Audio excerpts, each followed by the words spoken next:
Howdy, I'm Jammer.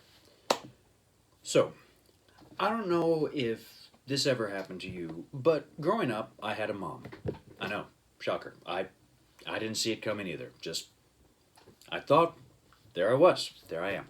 That joke didn't really land that well. Anyway, growing up, obviously, I had a mom. And one of the things that I remember most about being a kid was when my mom cooked. My mom was a stay at home mom. My dad owned his own business, he was an exterminator. And mom tended to stay at home, handle a lot of the paperwork, and then, you know, take care of me and then eventually my little sister when she was born. But again, I spent a fair amount of time with mom, and I remember the food. And I know that can sometimes be cliche or kind of kitsch sometimes, and it doesn't help that, again, living in the United States, we're all sort of like haunted by images of Rockwell paintings of the mother bringing out the huge turkey and the father being pleased and all the children smiling, what have you. But nevertheless, that was my world. I came from a home with pretty. Don't know what I'm trying to say. My home life was fun, and I loved my mom a lot, and part of that was because she cooked. Now, full disclosure, because I know my mom watches these videos, I was an incredibly picky eater, and I wanted to go to McDonald's a lot. So, me saying that I completely enjoyed the food may be a little bit of a fib, but I do still think about the meals that we had as a family, and I still think about them with a lot of fondness. Now, what does any of that have to do with comics? Well, today's video is about the book Umma's Table by Yeon Sik-Hong.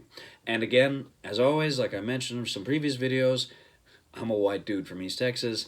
This is a Korean author. I probably mispronounced his name. If I did, I apologize. Now, Umma's Table is a recent book, actually. It came out this year, 2020, in fact, or at least when this video was made, it's 2020 in September. It came out, I believe, sometime in either March or April. The reason I'm talking about it is because, well, I mean, I've got a YouTube channel where I talk about comics, why not? But also because at my job at the library, I tend to wander the shelves a lot, make sure that patrons, are able to find books that they need or materials that they need to, that they're in the right sections, that they know where to go. And also, I like to go to the graphic novel section and just straighten everything up and look at the comics, because if it hasn't been made apparent, I kind of like comics. At my library, there's a system where if it's a new book, they put a little red dot on it, or at least if it's a fiction book. And so whenever I see these red dots, I'm like, ooh, new books, what did they get? So when I saw this book, I was like, that's interesting. I'm slightly intrigued. I skimmed through the art. I liked it. I was like, okay, I am intrigued. Drawn in quarterly. I'm in. I may have mentioned Drawn and Quarterly before, and I know, in fact, that I have done at least one or two of their books. If you remember the video, It's a Good Life If You Don't Weaken by Seth, this is also a Drawn and Quarterly book. So we're talking about a publication company that I'm becoming less and less comfortable with the word indie, but just recognize that this is a company that does not tend to publish superhero comic books. This company tends to do a lot of more obscure, kind of underground artist material, and the books tend to be more of a graphic novel format. This is not a bound collection of, and this is not a bound trade, it's not a collection of individual issues. This is a self-contained story bound in whole. And so when you're approaching this book, recognize that you're not getting a series of independent stories, you're catching one big story overall. Now, looking at all that, it's important to understand another reason why I wanted to talk about this. Looking at several of the books that that I tend to read, I've noticed that a lot of them tend to be by typically a lot of white male authors. Now again, there's nothing wrong with that. Again, I live in East Texas. That's usually the kind of books I'm going to be able to at least easily get my hands on. But I try to the best of my ability to make sure that I get as many different perspectives as I can. And so a book like this was really interesting to me as well because I know diddly about Korea, about its history, about its culture, about just what have you. And so in this way, I was intrigued. And I am happy to say that while I didn't learn a great deal about, say, the history of Korea, I did at least sort of gain another sort of outside perspective. And it was just really fun to see a different cultural narrative that seemed familiar while at the same time distinct and entirely its own. Now, enough with all the early stuff here. What exactly is Umma's Table about, and why am I talking about it here today? All right. So I've done the general introduction. We know sort of what we're working with here, but the question remains, what exactly is the content of Umma's Table, and why do I think it's important to talk about this book? Well, generally speaking, the content of this book follows around the main character, Madan. Now, it's important... Well, actually, hold on. Madang, excuse me. And again, I apologize if I mispronounce the names. Madong is a Korean man. He's living in sort of a rural territory. He's recently moved from his hometown of Seoul, excuse me. Again, East Texas boy here. Whatever the case, Madong has recently moved with his family from Seoul. He's recently become a father. He has a little boy, and he's attempting to sort of create a new life for himself. He's an artist, and so he's trying to make a living. He's trying to maintain his marriage with his beautiful, lovely wife. He's trying to be a father to his young son. And he moves into a house that requires a lot of actual physical maintenance. You'll observe sort of like in the early passages when he and his wife first move to the area, there's a... well, I'll sort of just do this page right here. When he first moves to the house in question, there's a lot of exterior issues with it, like there is with most houses when people move in, or like there is with most just properties, period. Somebody left a huge pile of trash that's just been sitting there for ages. There's a pipe right underneath the foundation that's cracked and leaks every single time it rains, but you can only get the contractor to come out every third Tuesday of every month, which of course is the day that, you know, you have to work rather than be at your house. And then of course you want to set up chickens, and the only house there is a Quonset hut, and it's just filled with black widow spiders. And anyway, the point is that right off the bat you can see Madong's life is very, how you say, relatable. He's a man basically just trying to make a life. He and his wife want to start a garden. They're trying to feed themselves. He's trying to make a career as an artist.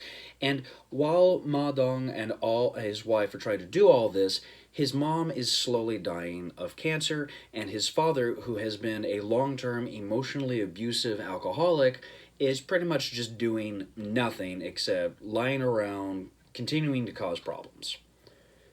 So, with that in play, what is Umma's Table about? It's about life and death and family. In this way, Umma's Table is very similar to one of my favorite graphic novels of all time, and one that I really want to do for this channel as well, Day Tripper by Fabio Moon and Gabriel Ba. Now, fun fact, I actually reviewed this book once before on YouTube for my friend Kevin Tokoff's channel, Catalyst University, and the video is still up on YouTube. If you type in Jammer Talks About Day Tripper, you can find it. Like I said, I'm going to try to do another video here for this channel. I don't know how different it's going to be, but I wanted to do one nevertheless. But this story about a young man who writes obituaries for a living and wants to be a writer is about life. It's a meditation about mortality and family, and basically how you sort of create your life while trying to balance these dynamics in your life. Umma's Table follows the exact same format, except everybody's cats. Yeah, there's no sort of like rhyme or reason or explanation. He just likes to draw people as cats. It's cute. It's cute, and I think it's adorable. But at the same time that we have like this cute little story, again, like I noted before, the story is really about Ma Dong and trying to sort of reconcile his personal identity with his father, who has been an alcoholic and refuses to actually change anything. Basically, the slow decline of his mother's help, and then ultimately at the same time trying to be a good father to his young son, trying to set an example for him, trying to demonstrate what is good, what is virtuous behavior, what is masculinity, how do we handle problems, how do we communicate, how do we tend to our property. That makes it seem like this book may be just some sort of dramatic enterprise. But what I really want to convey to you, the viewer, is that the interesting thing about Umma's Table is it's told, again, largely through a series of sort of small impressions. This isn't necessarily a bound trade, like I said at the start. It's a single novel. But Yeon Sik-Hong is really good about breaking the story up. So in one passage, we'll get Ma Dong with his wife in the garden, figuring out, okay, maybe we can grow some more tomatoes over here, and ugh, that trash pile is still there. I really wish we could just get rid of it. And then immediately, 2 pages later, he'll be in the emergency room with his mother, sort of just navigating the realities of taking your mother to the emergency room, having to figure out medical bills at the same time you're trying to make sure to get her the right treatment, and also while you're trying to balance deadlines and schedules for work. I'm at 5 minutes, so I don't know how much longer I really want to sort of communicate and convey, because I really want to get into the form and why I think this book is really interesting there. But for me and my take, Umma's Table is probably one of the most relatable, approachable, and honestly really human books that I think I've ever read. Because while it may not be a sort of dramatic enterprise following generations of a single family, it doesn't really need to. We have in this book the story of one man trying to balance his life. And ultimately, at the end of the day, most of us can agree that's what life is. It's trying to find a balance between your interpersonal relationships, your romantic relationships, your familial relationships. What is your professional identity? What are you trying to do with your life, and do you feel like you have enough time to do it? And if you don't, what exactly is it that's keeping you back? And is it something that's worth it? In the case of Umma's Table, we have it. Ma Dong spends a lot of time thinking about the mortality of his mother, thinking about all the choices his father made, all the choices that he made as a child, and most importantly, regularly thinking about the food that his mom cooked for them when they were a kid.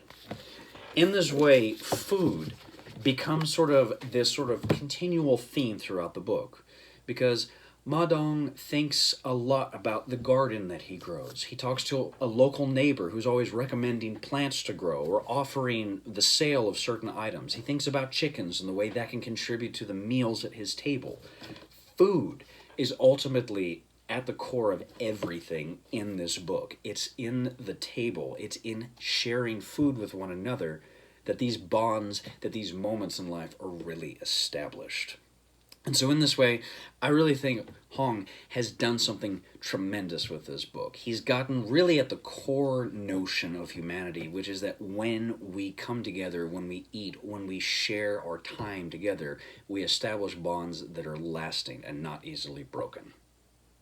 Okay. So, that's what the book is about. Now, why do I think lovers of comics are going to find something really wonderful in this book? Well, simply put, it's a really, really, really good book. So let's get into, formally, how does this book play with the medium of comics?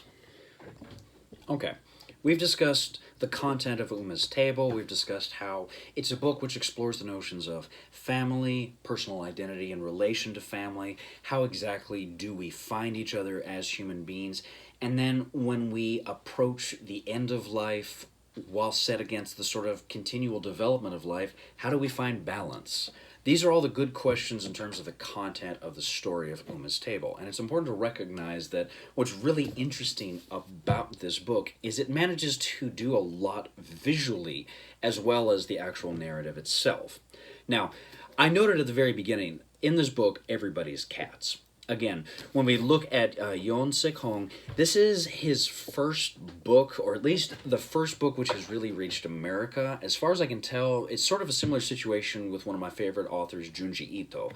He's actually probably produced more work. It's just that this is one of the first books that was translated, and so if there are more works to date, I haven't checked. I think there was like one other when I looked at his Drawn and Quarterly bio. There was one, but there wasn't any hyperlinks to it. So it may still be in sort of the translation development before we ever get to it. Whatever the case, this is still a really, really, really good first book. And that's predominantly because Hong manages to demonstrate his ability as a cartoonist. So one of the things that sort of strikes the reader right off the bat is the fact that he plays a lot with panel layouts. We have here this really gorgeous 2-page spread. We have 2 panels at the very top. You're supposed to read 1, 2, 3. Now, that may not seem like a lot, but we have to remember again that there's still a fair number of people out there who are still under the perception that comics are stuff that you read in the newspaper, stuff that you read on Instagram, or, Tumblr, if that's still a thing at this point. Or, for the most part, comics tend to be one-panel, snarky political cartoons, which, I can't stand them. But whatever the case, a significant number of readers really have not been trained in order to read comics. So, a panel like this may at first seem a little confusing to a new reader of comics, but at the same time, his layouts don't really make you have to stop and work terribly hard to navigate through it. So really what I want to emphasize here is he's really good at setting the page up and letting the eye naturally follow the progression of the events. This book is not about challenging the very structure of comics, but it is interested in using the arrangement of the panels on the page to heighten the narrative effect. Again, at this moment, Ma Dong and his wife and his baby son are slowly driving down the road. They arrive outside the house, and then we see the exterior of the house with a very small wow. It's a nice, simple little page, but it gets sort of at the heart of hopefully what I'm going to continue to convey here, which is that Hong manages to do a lot of really interesting things with the page, with the layouts. If we take a later example, Ma Dong has taken his mother to the hospital. She's had another episode. She's doing pretty bad, and she wakes up in the actual emergency room. Now, if we look over here, we see a pretty standard page. It's just 6 panels, but you'll note at the same time that while these tend to be pretty basic in terms of their layout, it's not just simply a repetition of 6 squares. There are some panels where he gives a little bit more room so that the actions can sort of dramatically take place. We see here up in these two, first his mother awakens to discover that she has an IV, she's hooked up to equipment, and then in the very next panel, she's dramatically ripping the cords out, demanding to know where she is, demanding to know where to be free. At that moment, he's allowing the size of the panels to do a lot of the work. Now, it's also important to note at the same time, a key structure here are these sort of dramatic, bold, and slightly faded lines as well. This is something you tend to encounter far more in Asian comics, but usually referred to as manga. We talked a little bit when we covered Understanding Comics about the notion that comics as a medium has really developed in 2 places. The West, typically in the United States with some sort of own sort of contemporary work in Europe, and the other space tended to be Japan, and then to some extent China, Korea, Vietnam, what have you. But what's important is that Asian-style comics have developed their own sort of visual languages that Western comics didn't develop as quickly. This line, if you observe it, is really close or really sort of similar in structure to a lot of the dramatic actions that you would read in a manga comic book. It's something that you would probably see in like Bleach or Astro Boy. It's a way of heightening the action without falling back upon, say, an onomatopoeia like pow or whoosh or zoom or something like that. What I'm trying to just get at the heart at here is we have a particularly emotionally resonant scene. Ma Dong is watching his mother deal with the sort of panic of finding herself in the hospital and being confused, which is something that anybody who's had to help a relative who's sort of close to death, that's an experience that can actually happen to you, and it can be particularly emotionally jarring. What's really unique to me is that after the event in question, we get these nice 2 panels right here. We observe that his mother has been physically bound to her medical bed. But what's interesting here is it's not just that we get the image of her hand wrapped up and the image of his sad face, it's the use of all that black surrounding the character. It creates a sort of dramatic tone that we probably wouldn't have originally thought of, or we probably would have perceived it, but the black really makes us hone in on those tiny details. The relation of his mother, the woman who raised him, the woman who cooked for him, the woman who treated him so kindly and helped make him the man he is today, is now physically tied to a bed and is slowly dying, and he can't deal with it. It's hard, as anybody who's been in that situation will tell you. I, fortunately, have not. But I have people in my life who have had to have experiences like this, and it sucks. Now, one thing I wanted to talk about as well is I started to do it a little bit earlier, and then I kind of chased a rabbit in my head. Sorry about that. But, I mean, did you really expect anything else out of me at this point? I mean, come on. Come on.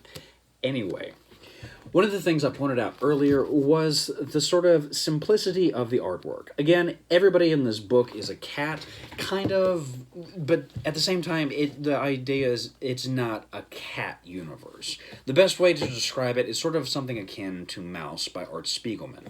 He creates the characters that look like animals, but the understanding is that this is just sort of like a symbolic rendering.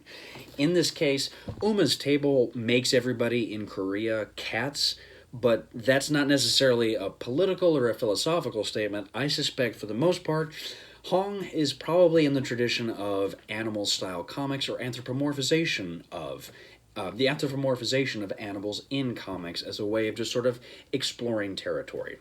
We discussed this sort of in a similar issue when we discussed Robert Crumb's Fritz the Cat. It's something that comics and cartoonists have been exploring for decades. It's just a way of sort of breaking out, but at the same time not separating the reader from the actual contents of the book.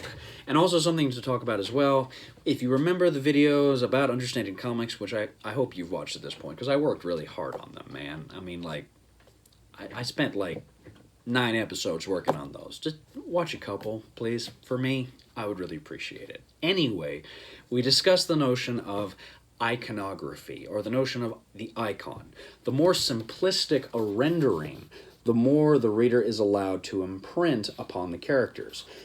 We see here often, Madong is typically often represented as just kind of a ball with a face. I mean, that's pretty much it. He has cat ears to make him a cat, but for the most part, he's almost an icon through most of the story. And this is an important distinction because visually, the effect is the reader will imprint more and more and more upon Ma Dong, the character. They become him. They sort of become an extension of him, and it allows the reader at that moment to sort of vicariously experience his emotional turmoil, his stress, his highs, his lows, and in this way, the comic becomes, again, about the idea of experiencing life, about living life and trying to navigate it as best you can and to cultivate a garden, literally and figuratively, into something that your life means something to you personally. And so when we are reading this book, we have to pay attention to the way that Hong is using this sort of icon visual style in order to imprint upon the reader and in order to engage the reader. He's trying to get you to recognize as like, hey, yes, Ma Dong's story is very specific to his case, but at the same time, it's something that we can all go through, and it's something we probably all will go through, because like it or not, our parents are going to die one day. And if we are parents ourselves, we have to reconcile the fact that one day we're going to die too, and our children are going to have to take care of us. It's a hard concept. But again, by using the iconographic style, by using the icon, the reader becomes more and more aware of that. And hopefully, if you're reading this book the way I did anyway, that emotional register hits you. And you not only just empathize with the character, you begin to sympathize as well, and hopefully begin to realize, oh, yeah, that's my life too at some point.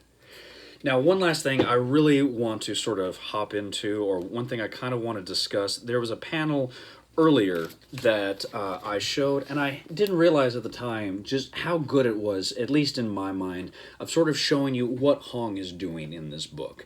Again, there's a conversation between Ma Dong, his brother, and his father about the health of his mother.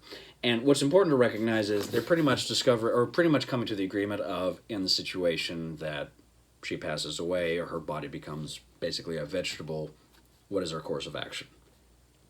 It's a heavy issue, but it's a conversation everybody has and will have to make at some point in their lives. And ultimately, they come to the conclusion that she's done enough suffering. There's just no point after that. But what's interesting about the book is you have at the very top, again, this really nice dramatic use of solid black with the white and gray of the characters here. We have his father, who is alive but just sort of barely clinging, as well as Ma Dong and his brother here. It then shifts down to his mother in the hospital bed, who's clearly just on her last wing. And then down there at the very bottom, we see his son. And all at once, the black, solid black dissolves away, and we get this gorgeous, beautiful, happy image of a little boy standing in a garden holding a pumpkin that he grew himself and saying, Grandma and Mom. So in this small page, you have 4 panels, but in those 4 panels, you somehow manage to capture this sort of trilogy of life, as in the young, or really at this point, probably more likely, the middle-aged having to make the difficult choices concerning the mortality of their parents ultimately passing on into the next life, and then at the very end, the new life, which is going to continue after the fact. It's gorgeous, and I can't describe how beautiful this book is while you're reading it. And hopefully, holy hell, I'm at 12 minutes, I've conveyed that to you. There's a lot of beautiful work done in terms of the content of the story. It's a sweet, wonderful story. People are going to love it. But for me, Umma's Table is really great because of the way it balances the narrative content with small creative choices that resonate with the reader. It's hard to forget this book when you put it down, and you shouldn't forget it, because it's a book about mortality, which is ultimately a way of asking you, what is the life you're living, and what are the forces and the elements that have made your life worth living? And as so often is the case, at the end of the day, it tends to be your mom and her cooking, and her wonderful, wonderful cooking. So good. All right, let's do the last hurrah, and then call it a day. Okay, we have done a lot of discussion now about Umma's Table, and hopefully by now, as always, I really hope I've convinced you why I think this book is amazing, why I think it deserves all the praise that it's been getting, and it most definitely has. There's been numerous critical reviews. Every single time I Google, like, best books of 2020, this is on it. Not just best comics of 2020, but best books, period. This book is well on its way to becoming a classic, and I definitely can see it on the shelves for book clubs and just any reader who's just interested in a book which really explores the notion of what is our life, what is our humanity, what is our mortality, and what is it ultimately that makes us who we are. Is it simply the choices that we have to make in the moments where we have to make them? Is it the small choices that we choose to make that have long-lasting consequences? Or is it really more the sort of small moments that steadily accumulate into the greater whole that makes a life? Spoiler alert, it's all 3. Umma's Table is wonderful. It's beautiful in terms of its content. It's beautiful in terms of its layout. Any fan of comics, any fans of graphic novels, or anybody who just loves literature, period, is sure to get something out of this book. So hopefully, if I haven't said it enough already, I'll go ahead and say it again. Read this book. It's amazing. You're going to love it. Believe me. All right. I'm going to call it a day there.